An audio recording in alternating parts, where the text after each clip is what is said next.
Hello guys, আসসালামু আলাইকুম। দেখো কি অবস্থা, মাঠে আইছিলাম ধান দেখতে। অবস্থা দেখো, শিলের অবস্থা দেখো, মাথা মাথা সব ফাইটে গেছে। আল্লাহর কি গজব দেখো সবাই। হ্যালো গাইস, দেখো সবাই আল্লাহর গজব দেখো। আমি এই যে কাগজের নিচে পলাই রয়েছি, তারপরে এত বড় বড় একটা ডেয়াই পড়ছে। দেখো এই দেখো, এইগুলো সব মাথার পরে পড়তেছে। তাহলে কি অবস্থা দেখো। আমরা লাস্টে ধানের জালের নিচে পলাইছি। হ্যাঁ দেখো সবাই, হ্যাঁ এ দেখো শিল, এগুলো সব শিল। ধানের বইতে দেখো শিল দেখো। ও জীবন শেষ গাইস, জীবন শেষ।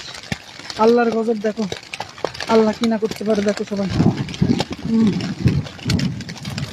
আল্লাহ, আল্লাহ মাফ করে দাও, আল্লাহ মাফ করে দাও।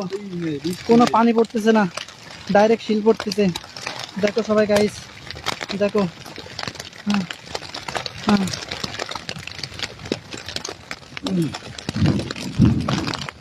ও আমার হাত মাত সব ব্যথা হয়ে গেছে।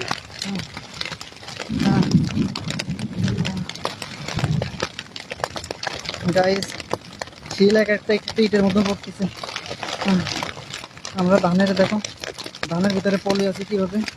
এই দেখো, এই যে উপরে কাগজ এভাবে পলে আছে। এই যে শিল দেখো কি অবস্থা, দেখো দেখো কি অবস্থা গাইস, দেখো কি অবস্থা। সবাই ভালো থাকো, আমাদের জন্য দোয়া করো।